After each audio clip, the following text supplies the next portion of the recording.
Metri e metri di cumuli di rifiuti avevano letteralmente invaso il perimetro esterno alla Villa Ambrosini di Favara ed il muro che costeggia l'isola ecologica di Via Maranello.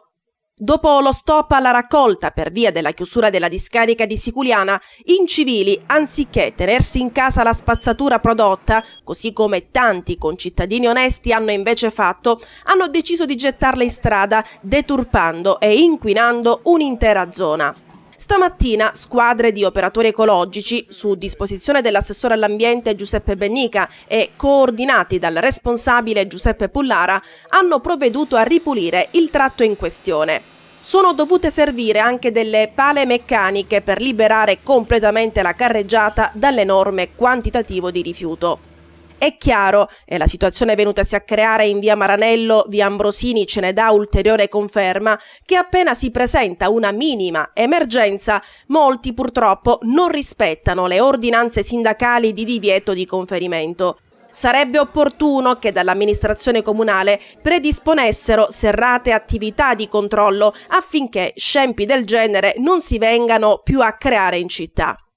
Si deve essere pronti a gestire eventuali emergenze e non permettere agli incivili di sporcare e inquinare l'ambiente in cui viviamo.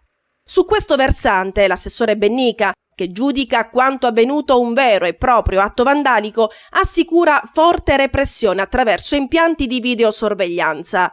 Inoltre il Comitato Villa Ambrosini si è detto disponibile a monitorare la zona al fine di contrastare il comportamento scorretto di questi incivili. Come sapete c'è stata un'emergenza regionale che ha impedito lo smaltimento dei rifiuti in maniera regolare. Ecco, io intanto ringrazio tutti i cittadini virtuosi che hanno resistito e sono tenuti la spazzatura a casa e sappiamo quanto sia difficile.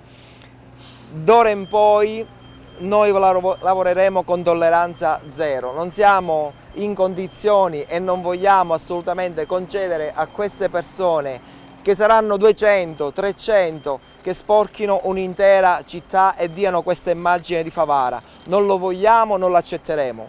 Come Comitato Villa Ambrosini noi ci stiamo organizzando con le ronde perché ormai non sopportiamo più e non tolleriamo più l'inciviltà dei nostri concittadini. Preghiamo tutta la cittadinanza realmente che sia collaborativa per un futuro migliore anche nostro. Ricordiamo sempre che questa è la città che noi vogliamo, è la città pulita. Prego tutti i nostri concittadini di essere collaborativi nella raccolta e di rispettare le regole.